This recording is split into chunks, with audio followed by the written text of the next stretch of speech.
We're attempting our first playthrough of the ultimate Pokemon experience, and you could say we're really starting to see why this game is tipped as the best Pokemon game out there. So far, we've managed to get our hands on a total of 4 badges and save the world from an evil organisation led by a man with a crazy Mega Kangaskhan. Today we're hoping to challenge Koga at the Fuschia City gym, but first we need to get that elusive Marsh badge. Sabrina is proving to be a thorn in our side, with her slow trick room team already sending us back to the drawing board after our first attempt. Oh, and did I mention this was a double battle? That means we'd have to deal with 2 Pokemon at the same time, against a team that was honed to be in perfect sync with one another. This was not going to be an easy time. Last time we took a team which covered us defensively for some hard hitters, a smart strategy, but in the end we got muscled out by hard-hitting slow Pokemon who were able to act first thanks to the trick room. No, on this attempt we were hitting the ground running with an all-out offensive right before the get-go. I chose my team of speed demons with the aim to hit Sabrina's Pokemon before they even got a chance to blink. Nightmare and Cindy doubled up on the Hatterene, hitting it on the physical side to ensure that they could knock it out before the trick room could even be set up. Advantage? Coop. The Indeedee retorted with a strong hyper voice to weaken the assailants, before Ursaluna came in. Fearing a double up, Nightmare protected itself, while Cindy took the opportunity to keep some momentum with a U-turn. This allowed MVP to come in and dodge the expected hyper voice, but instead Indeedee targeted the protected Nightmare. On the following turn, Nightmare took out the Indeedee with a U-turn, while Gengar protected itself. I elected for this over Giga Drain just in case Ursaluna was hiding a Dark-type move to take him out. I noticed at this moment that I didn't fully level up Aletha too. Oopsie. Anyway, refocusing, Dracloak came in and got destroyed by a high horsepower. This was fine, as Dracloak could get out of there easily with a U-turn on the next turn thanks to his high speed, but not until after MVP weakened the Ursaluna with a Giga Drain. Cindy came in to negate the expected high horsepower, and sadly MVP went down to the imminent knockoff. And in his sacrifice, this is where the battle was won. Spoons, our Mega Alakazam, could come in, and between her and Cindy, they could clear the field thanks to their superior speed. Now Sabrina was between a rock and a hard place. Down to her last 2 Pokemon, she needed an entire turn to set up a trick room, and by that point, one of her Pokemon would be gone. And of course, the target was that Mega Gardevoir. In a spectacular fashion, Spoons fired off a Shadow Ball, while Nightmare followed up from the shadows with a Shadow Claw, and the Mega Gardevoir was down. Powerless, the Porygon 2 fought valiantly, managing to get up a trick room right at the end. Curses, I failed my goal. And then that was the battle. I know I've said this before, but what a difference a little bit of knowledge could make. Sabrina handed us our 5th gym badge and we could finally be on our way to Fuschia City. Now from here, we'd actually have 2 options on how to get there. We could take the eastern path from Vermilion, a lovely coastal route, with quite frankly bizarre weather conditions. Hailing one moment, glorious sunshine the next. Is this England? Or we could take the west path from Celadon, a route filled with thugs and ruffians, all while a ferocious sandstorm blasted our bike's paint job. Glorious sunshine. Ruffians and sandstorms. Glorious sunshine. Ruffians and sandstorms. I'm Batman. Grabbing our bike, we headed for Cycling Road, and were immediately greeted by a triple threat of bikers. I thought this was going to be our first ever triple battle, and was nervous I'd have no idea what I was doing. But nope, this was actually just 3 back-to-back battles with no healing in between. I'm not sure what was worse, to be honest. These battles were tough, because the sandstorm was gradually wearing down our team over time, meaning each battle was taking its toll on our health the longer it dragged on. We needed to make sure we weren't delaying turns and that we were taking down our foes swiftly. Our opponents also had abilities which took advantage of the weather conditions, granting them a multitude of advantages in a sandstorm. By the time of the final battle, half of our team was out of action, so we'd need to play it smart. The initial Dugtrio made this tough, trapping poor Swamps with Arena Trap and then outspeeding to take her down. Fortunately, Dracloak was able to get off a Dragon Dance and take out the Dugtrio before it became a huge problem. We made it through the battles, but guys, could you just shift a little bit to the left, please? No? Well, I guess that's that then. Resetting the route, we could progress a few steps forward, battling our way through a couple more encounters featuring sand buff Pokemon. It was all going well, until we came across Cue-Ball Cameron. I respected the man for his top choice in starter Pokemon, but those feelings rapidly disintegrated when he unleashed a Sand Rush Cacturn upon my team. This was swiftly followed by a Mega Scizor. This random trainer had a Mega Scizor in the back too. We dealt with these threats, but my goodness, This must have been the Giovanni of the biker gang. I should have just gone with that sunshine route. Listen, we got through the battle, but that was nuts. However, the worst part was actually yet to be unleashed. As we approached the final trainer in the cluster, I thought we'd be home free as he revealed a Stunfisk. But oh boy was I wrong. We missed 2 night daisies with Nightmare, and then got paralysed on the 3rd attempt to attack. Daphne came in and handled the situation, but could not handle the inbound Greninja. Bringing in Mystique, the Greninja retreated with a U-turn, and a Dracovish appeared. I'll be honest, I did not realise this Pokemon got Sand Rush as an ability, nor that it was capable of hitting like an absolute truck. It spread through my entire team. What in the world just happened? While we head back to the encounter, I think this is the perfect time for me to explain weather abilities. Weather teams have been around for generations of Pokemon games, and there exists a number of Pokemon who see benefits when they are placed in certain conditions. Some Pokemon see benefits in the rain, with abilities such as Swift Swim, doubling their speed, or Rain Dish providing additional healing per turn. Water-type moves would also receive a 50% boost to damage output, while halving the strength of Fire-type attacks, as well as seeing other moves like Thunder and Hurricane increasing from a 70% accuracy to 100% accuracy.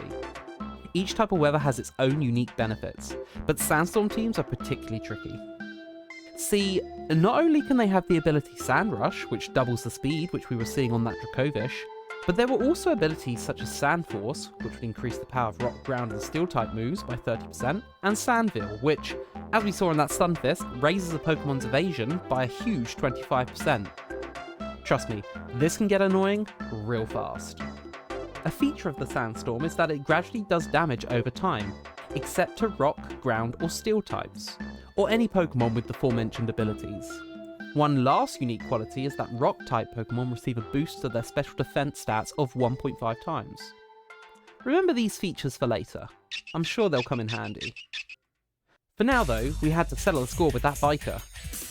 I led with Daphne this time, just to deal with Stunfisk easier. It was revealed that it actually had a Focus Sash, so we'd be having rocks up on our side of the field whether we wanted them or not. On the next turn, I went for an Ice Shard, just in case of any shenanigans, but the Stunfisk switched out into... oh goodness, it was back right away.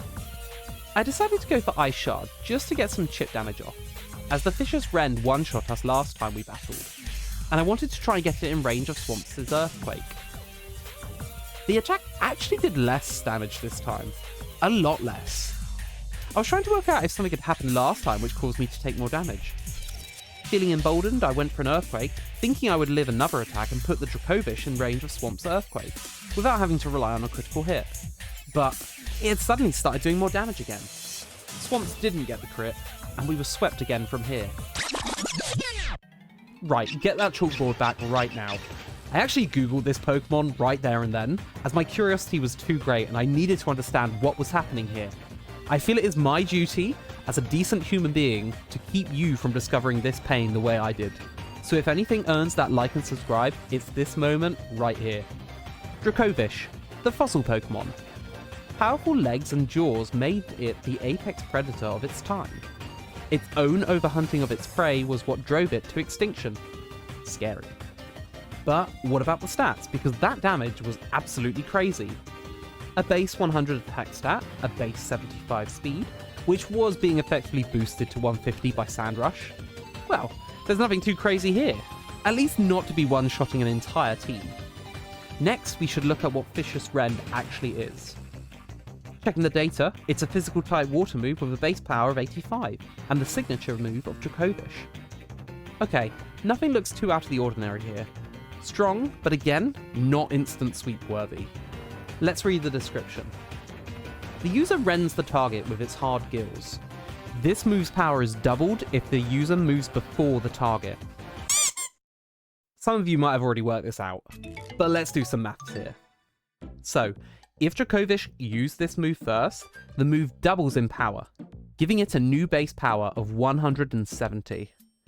For context, this already makes it the 4th strongest move in the entire franchise. Now, factor in it's a water-type move, so it also receives a stat boost of 1.5 times. And Radical Red being Radical Red, this particular Dracovish is holding a Mystic Water, which gives a further 20% boost to water-type moves. This gives the move a grand total of 306 base power. What the... I checked Smogon, and this move earned Dracovish the title of Uber tier. It's just that strong. If you want to have a laugh, check out the Cerebi page on Dracovish. There's some interesting points in there. Anyway, with my public service done, it was time to enter the arena with this monster again. This time though, I had a strategy. We would lead Daphne again, as from full health, barring a critical hit, the Dracovish could not take us out. We could just click that Earthquake button until that monster showed its face. Eventually, after taking down a Greninja, it appeared. An Earthquake followed by an Ice Shard ensured that we could take it out with Swamps. And finally, the behemoth was down. Unfortunately, the battle was far from over, with a Mega Beedrill being revealed and taking down Swamps, before the Stunfisk came back in and proceeded to dodge another attack from Nightmare. Oh, I hate that guy. I'm not joking when I say I couldn't wait for this battle to be over. MVP got a burn on the Mega Beedrill to prevent it from sweeping my team, holding out just long enough to see it go down to the burn and sandstorm damage. In one final act of defiance, Hydra revealed his last Pokemon. I knew immediately that this was an Endeavour strategy Pokemon. These strategies involve having a Pokemon at level 1 hold as Focus Sash, or use the Sturdy ability, meaning in this case that Aron would be able to hang on and absorb any attack down to 1 HP.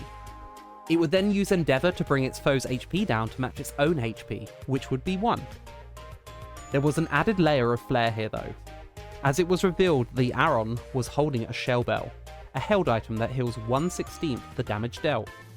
This meant every time it attacked with Endeavour, it would bring us down to 1 HP, and it would heal itself back up to full HP, due to it only having 12 HP total, and therefore gaining access to the Sturdy ability again.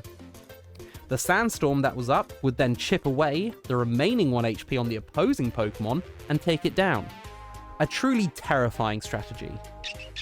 Thankfully, I unknowingly had a counter before this battle even began, as Endeavour, being a normal type move, is unable to hit Ghost type Pokemon, aka Midra Cloak. Honestly, though this trainer was a pain to deal with, I was seriously impressed with the layers of strategy on show in this battle. Fortunately, the rest of Cycling Road was a whole lot smoother, with trainers returning back to less impressive strategies and Pokemon. We managed to pick up a Turtonator and Cyclizar on our way through, while also evolving Dracloak into a Dragapult, a seriously fast pseudo-legendary.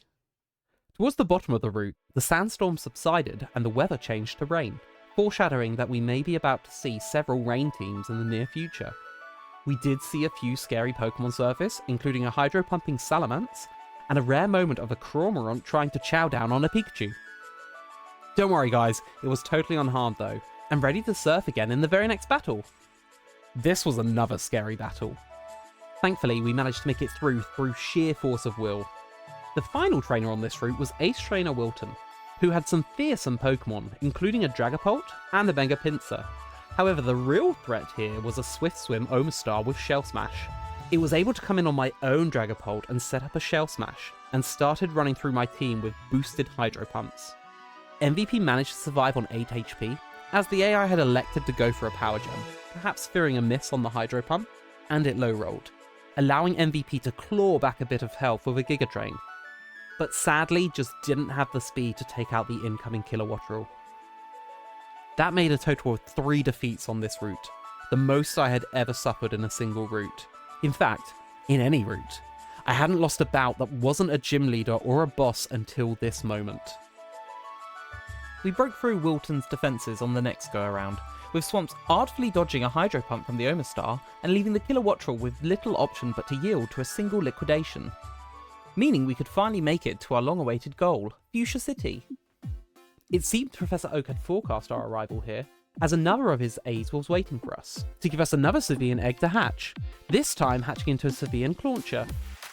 I explored the city, picking up a new fishing rod and trying to decipher what an elderly gentleman was trying to say to me, before heading towards the Safari Zone, experiencing a little bit of PTSD on the way. Oh, no. As we were about to enter the zone, we were greeted by a friendly face. It was Brendan again! And he was itching to prove himself with another battle. To be honest, part of me was terrified that we were going to see that Masquerain that managed to win an entire double battle against Team Rocket all by itself. But fortunately, he only led with a Metagross. An exploding Metagross. How Swamp survived that hit, I will never know. He lost 2 Pokemon to a boom-bursting Exploud, before losing MVP to a max-rolling Dual Chop from a Mega Sceptile. Daphne could come in and try to cause enough damage with an Ice Shard to allow Dragapult to come in and take it down, but fortunately it only hit us twice with a Bullet Seed, allowing us to take it down with a second Ice Shard. Dragapult was able to handle the rest of the team from here, knocking out a Crawdaunt, Medicham, and Gardevoir. We were given a Rock Smash HM for our troubles, and Brendan went on his way. With all those battles behind us, it was time for a well-earned break. And what better place to spend it than at Kanto's one and only wildlife reserve? Running across fields with the Girafarig, chilling by the water with the Surskits, being chased by a swarm of angry Cypher. Ah yes, what could be better? Now, for those who aren't aware, you only get a limited number of steps while visiting the Safari Zone, and in that time you need to find both the Warden's Golden Teeth and the secret house which rewards a Surf HM. The trouble was, I had completely forgotten which way to go in order to find these. We were going to need a lot of visits, I could already tell. En route to these items, we stumbled upon a plethora of different Pokemon. There is actually a really neat trick that you can do here to enable you to increase your encounters without causing your step counter to go up. If you turn on the spot, there is a chance for a wild encounter to be started while you are standing in the tall grass.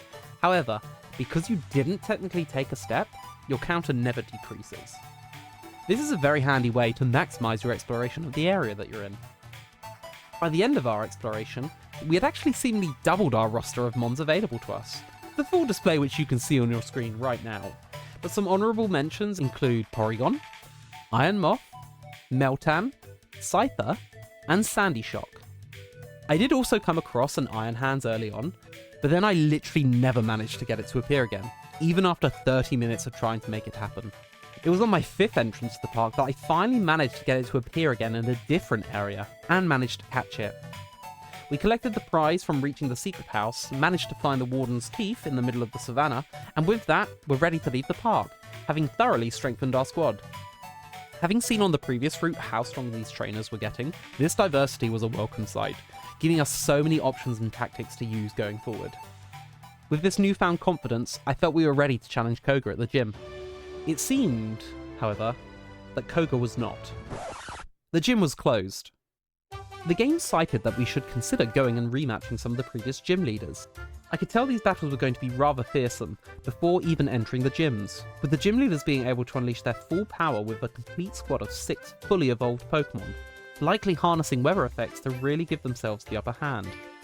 Bearing this in mind, I decided it would probably be best to finish off my own training by heading up Route 15, the route that we had decided not to take on earlier. By and large, this route felt a little bit easier than the previous one, but my Pokemon were at a higher level now, which probably helped quite a lot. We picked up a few more Pokemon on the way through, including a Torkoal, a Bulbasaur, and a Dynamax Dedenne from a Pokemon Den. As we reached Route 14, the quality definitely kicked up a notch, with more unskippable battles leading to some really intense fights. It also appears there was a gym leader in the making on this route, with Picnicker Susie sweeping our entire team with a chlorophyll using Solar Blade Shift Tree. Seriously, what are they putting in these Picnickers sandwiches? I lost to Susie once more before finally overcoming her team, with a team designed to counter her tactics. I'll leave this one as a surprise for you guys to challenge yourselves though. What these routes had taught me was the importance of using weather in this game, or rather, being able to stop our opponents from benefiting from it. As we prepared for our rematches, I wanted to ensure that at least one member from my team was able to change the weather conditions I was sure we'd be facing in the gyms. Brock, being a rock leader, would more than likely have a sandstorm constantly running, while Misty would have a torrential rain to support her water-type Pokemon. And as for Surge, ho ho ho, just you wait until we get to Surge. Thanks to the Safari Zone, I was able to run some pretty diverse teams. I'd elected to evolve my dude into a Caesar, as Bug Fire typing is super strong defensively, and Caesar is just an all-round solid Pokemon, being able to turn weaker moves into stronger ones thanks to its Technician ability. With our carefully crafted teams, we looked ready to take on whatever the gym leaders were willing to throw at us. As we entered Brock and Misty's gyms, our suspicions were confirmed, as we were greeted with weather conditions right from the get-go. Turns out, Misty was genuinely suffering from a burst pipe in the sprinkler system, and I just felt bad her water bill was going to be so high. Brock, though, yeah, what's your excuse? Cheater. Starting with Brock, and his team was truly terrifying. His lead was a Great Tusk, a Pokemon which sported very impressive attack and defense stats, but Rose scared it away into an even more intimidating Mega Aerodactyl. We could wall this pretty effectively with my dude, and take it down with a couple of bullet punches. The Great Tusk then came back out, and received a power boost from the sun which Rose had set up to get rid of the Sandstorm, and could now get the one-shot on her as she switched back in. I brought in Forest to put the Great Tusk to sleep, but ended up missing 3 times in a row. Seriously, that was some pretty awful luck. In hindsight, I should have just clicked Chloroblast after the first miss. It then became a battle of the Donphans, with Daphne going toe-to-toe with the Great Tusk, and eventually knocking it out. The incoming Tyranitar reset the Sandstorm, and Daphne's Earthquake unleashed its weakness policy before being knocked out. And here is where the battle took a turn. I got greedy. Thinking that Caesar outsped T-Tar, I went for a Trailblaze to boost my speed, as Caesar is naturally faster than Tyranitar, and the speed boost might help with the next Pokemon. However, it turns out that this was a jolly T-Tar, and that actually outspeeds Caesar by a single point in speed. The crunch connected and dashed all of our chance of survival with a critical hit. Swamps came in, and I set up a bulk up knowing that we'd be able to take at least 2 crunches at +1 defense, and this would allow us to be stronger against whatever chose to came in next. However, the T-Tar had other ideas, scoring yet another critical hit on us to wipe out Swamp in one swoop. It all came down to Warrior, but he was completely walled by a Sandslash, who finished off the battle with a couple of Earthquakes. I was seething at this point. This wasn't the first time Swamps had been crit at a critical moment in a match, and this ultimately caused us to lose the match. Then I remembered, well, that's Pokemon. The rematch went a whole lot smoother, with much of the early battle playing out as it had before. This time, however, a Hisuian Arcanine was revealed before the Tyranitar, which allowed Swamps to be able to come in. It stood little chance against the quad-effective Liquidation, but held on with a Focus Sash to help endure one hit. One final last-ditch effort from the Arcanine before it went down put Swamps in Torrent range, meaning she would be able to boost her next Liquidation attack. And who better to take revenge on than that T-Tar who so unjustly took her out last time? Swamps fired off the Liquidation, looking to take it down and... so close!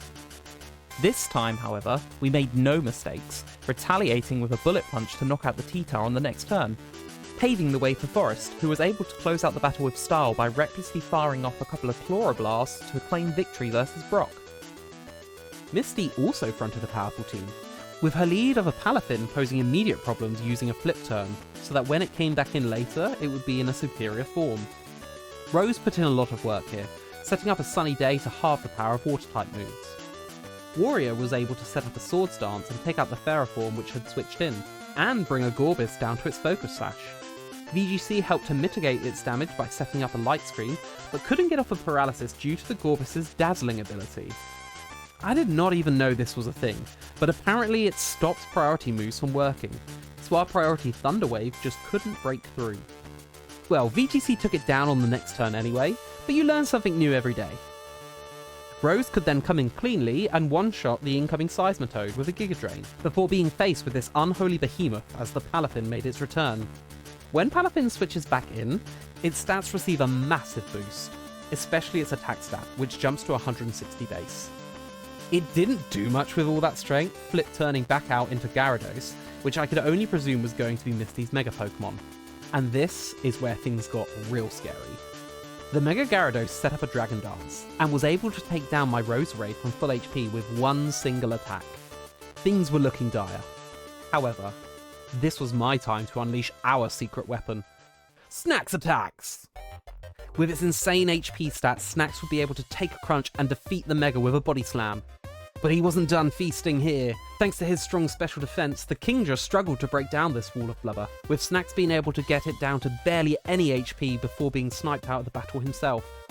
A formidable performance. Dragapult was able to take down the Kingdra easily with a U-turn, allowing VGC to get up a Reflect against the remaining Palafin. And from there, the battle was done. With 2 rematches under our belt, we were ready to rumble with a third, this time in Vermilion City. As we entered the gym, I could not believe my eyes. It was filled with air. Perfectly breathable air. Yeah, Surge gave me nothing to work with here. No real additional features apart from a permanent electric terrain. Sure, his Pokemon got an attack boost from this, but half of his team were the same as the last battle too. Honestly, we kinda steamrolled through Surge, especially with Rose removing the electric terrain early on in the battle. She was a real MVP in handling the conditions in all of these gym battles, so if you have made it this far into the video, show a little appreciation with a Rose for President comment. VGC was also putting in work this battle, as I elected to give her charm to force switches on any physical attackers, who would be doing next to nothing against anyone behind a Reflect, until she was unjustly taken down by a critical hit. Again, that's Pokemon, I guess. Nevertheless, we handled Surge without too much fuss, and won our 3rd rematch.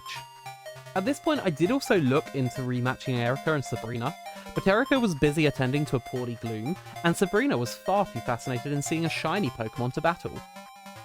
That could only mean one thing. It was time to see if Koga was waiting for us.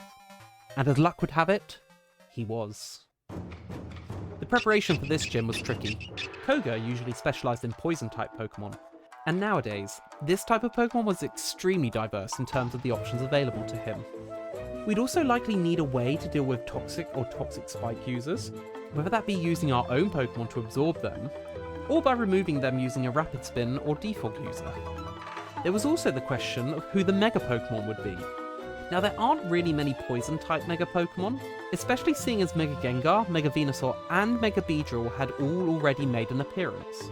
It did seem that Dynamax Pokemon were being treated as Mega Pokemon, so we could throw those into the mix, but really it would be down to what Koga fancied bringing on the day. I was a little stumped for this one, but I tried to bring a mixed team to this fight, filled with solid hitters, decent bulk, and hazard control, should we require it. Invisible Wall successfully, or in some cases unsuccessfully, navigated, the time had come. The intoxicating showdown at Fuschia City Gym would be shortly underway. Hopeless, despair to the frightening horror of my speed demons. Okay, well, this is going to be a fast battle then. This is going to be a fast battle. I hope we've got pretty pacey mons as well. I've got half the team's pretty slow, half the team's pretty fast. Should also mention, it's very ironic, I'm a little bit under the weather, in case you guys can't tell, against the Poison Gym Leader.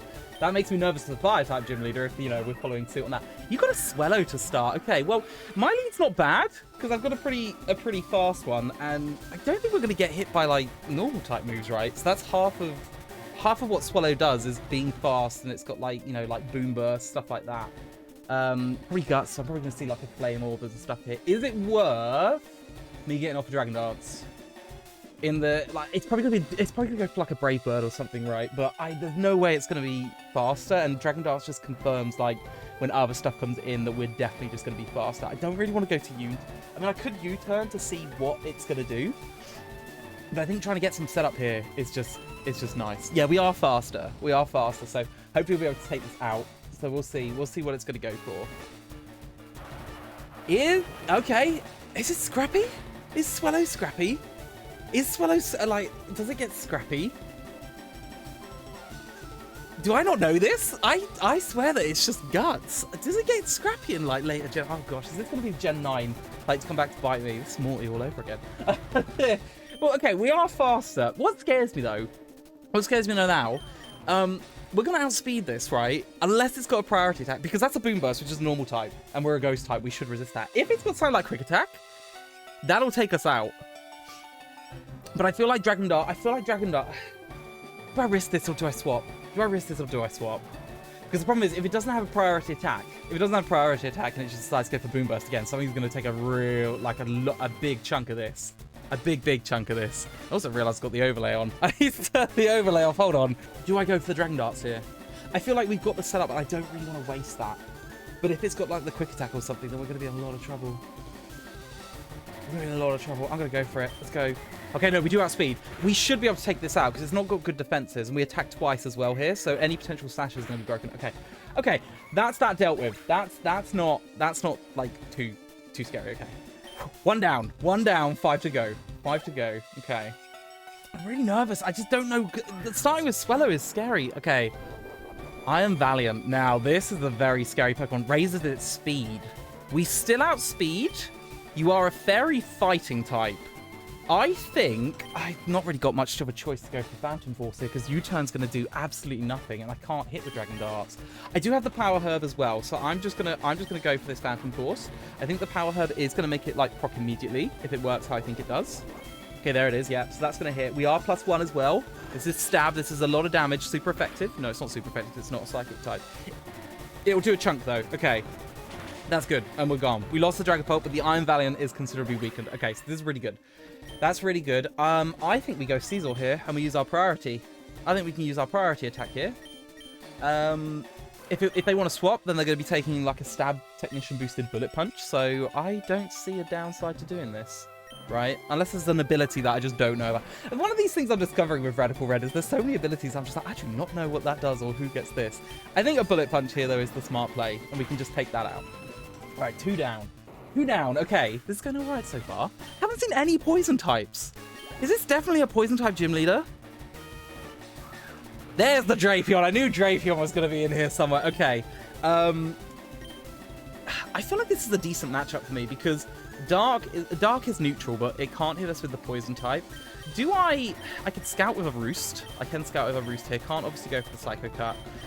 Dual Wing Beat is going to do a little bit more than Bullet Punch will. Yeah, because it'll be 90 versus like 2 lots of 60. So I think Dual Wing Beat here is better. We could Roost to see what it's going to go for, but I kind of want to just get some damage up on this. Wicked Blow, okay. Didn't realize you got Wicked Blow. That's a Dark type attack, I think. Oh, Wicked Blow always crits, right? I think that always crits, okay. So we're going to see what this is going to do. This does tell us we're definitely not going to be taking this down with a Bullet Punch. There's the leftovers to give us a little bit of health back as well. Oh, what do we want to do here then? Because the Wicked Blow's coming our way. Do we go Daphne? It's going to crit. Right, what's our defense differences here? Because I know Daphne's got incredible defense. Cecil's not got bad defense. Okay, and that did like 150 damage, give or take a little bit. So I don't think Daphne's going to take 2.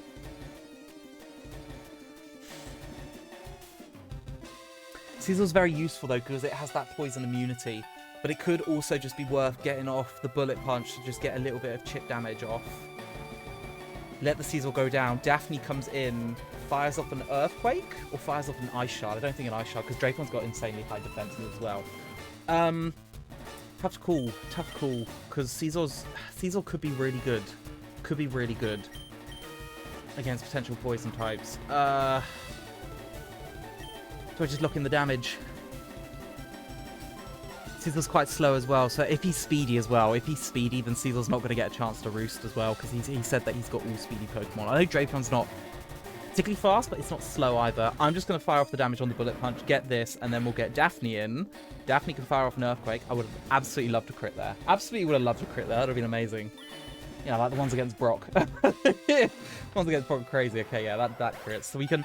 I'm quite glad that I didn't lock in to do my Curse strat, because I was thinking to use Curse, but that would just completely go through my defenses with the critical hits. Is it worth... Maybe Swamps is the better play here. No, I'm going to go Daphne. I think going Daphne here. I do not think that an Ice Shard takes this out, so I think it's worth just going for the Earthquake, and we'll just take... Oh, it could have Ice Fang, but I don't think Ice Fang takes us out because we have enough defense here. It's going to go for Wicked Blow again. I wonder if you're banded. Maybe you're banded. Maybe that's a thing. Okay, so it takes about half. Okay. I don't think Daphne has the leftovers. I think I put the leftovers on... No, actually, I think Swamps has the Expert Belt. I think Daphne should get some health back here. I think I did go for the... I didn't, okay. So Daphne has the Expert Belt. Greninja, this is a tricky Pokemon to deal with. Are you going to go for Water Shuriken? I don't really have a lot for Greninja. Actually, that's quite cool. I've just had a thought. Because he's a ninja, he's going for fast Pokemon. That's why he's doing it. Okay, that's why he's doing it. Do I make a play here and I go for the Ice Shard? I go for the Ice Shard and hope that he doesn't go for the Water Shuriken because he's going to be Protean. So that's, he's going to be changing types. If I go for that, He might go for a water attack. We might survive it. So I'm going to go Ice Shard here. Oh, no, I don't change. That was me thinking that. I was me thinking I was Protean. That's how I'm not. You know I'm not with it, guys. You know I'm not with it. I was like, what am I even talking about? It's because I was thinking Protean. I was like, I'll go Ice. I was like, no, that's right. Okay, Battle Bond Greninja. Okay, that's really scary. Got a Life Orb as well. Okay. Ooh.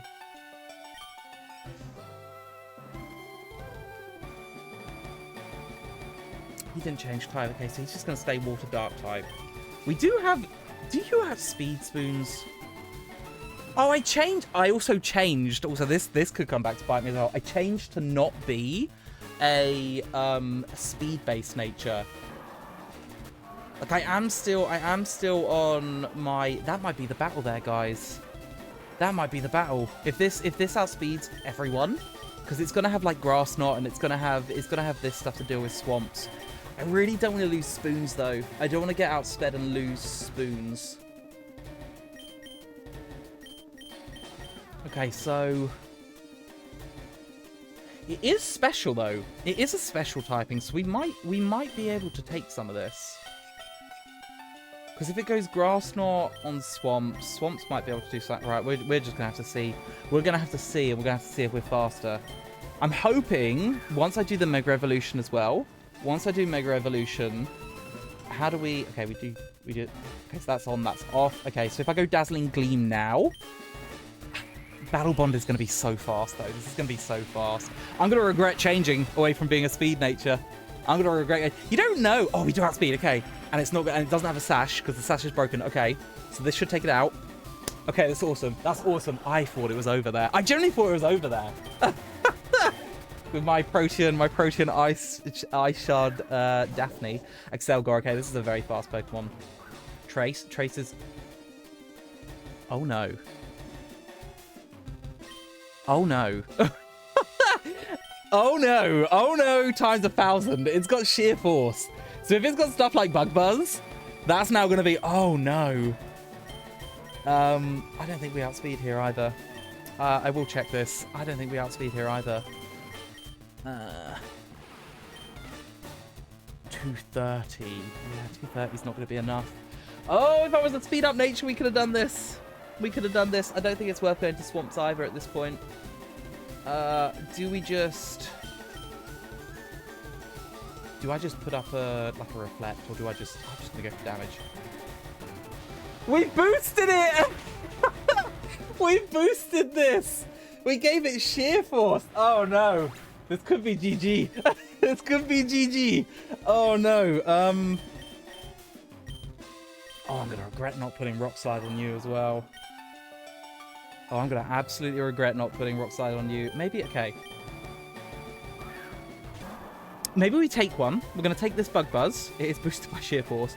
We're going to take this Bug Buzz, and then if I go for a Liquidation, it should potentially have enough damage that we can take it out. I don't think I'm going to go for a Flip Turn here.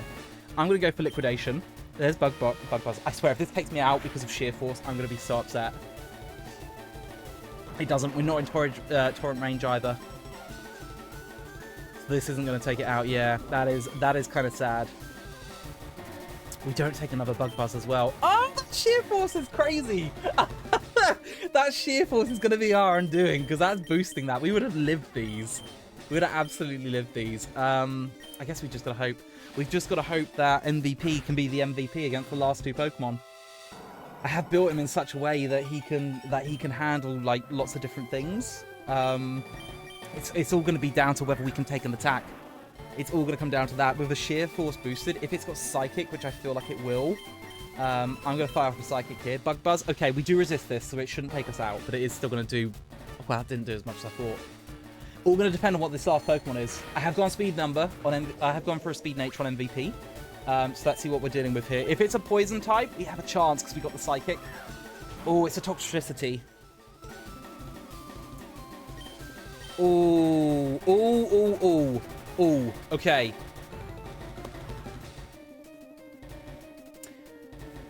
It's going to go for an electric attack. So what my thinking is here, I'm tempted to go for a substitute.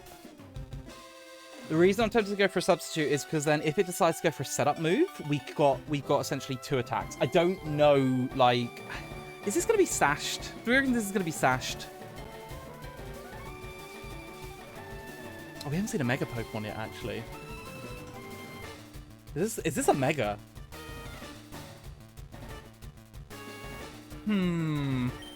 Are you... Okay, so you're... Does it get like a... Because I know like some of the Megas can be Dynamax. Does this get like a Dynamax in one of the... I think it does in Scarlet and Violet, right? I think it's got a Dynamax form. See, the worst thing is if it like tries to paralyze me or something. Maybe I've just got to attack what's there. I've just got to attack what's there. Go for the Psychic. I don't think it's going to paralyze me. I'm faster than this, though. I'm faster than this, but I don't know if this is going to Dynamax what stat changes it's going to have. So do I just go double... Do I go double Psychic? Do I try and do a substitute? Am I overthinking this? Absolutely. Like, everyone here is watching is just like, oh my god, Koog, just literally click Psychic twice and win. I'm like, if it goes for like a status move...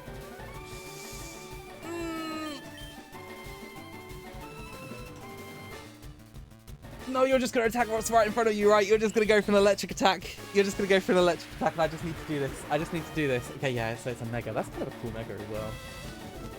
Oh, you're faster than me? You're faster than me? Is that a thing? Well, we're definitely taken out then. I think this was GG. We needed our Swampert. We needed our Swampert during this. We should have just gone straight to MVP. Oh well, there we are. You live and learn. Wow, we lost 2 gym leader battles back to back, guys. I'll be better in the next one. The unexplored Seafoam Islands. The curious abandoned mansion of Cinnabar Island. The creation of a mysterious new Pokemon. What secrets are just waiting to be discovered, as our adventure really starts heating up in the next phase of our journey? Providing we can get past Koga, of course.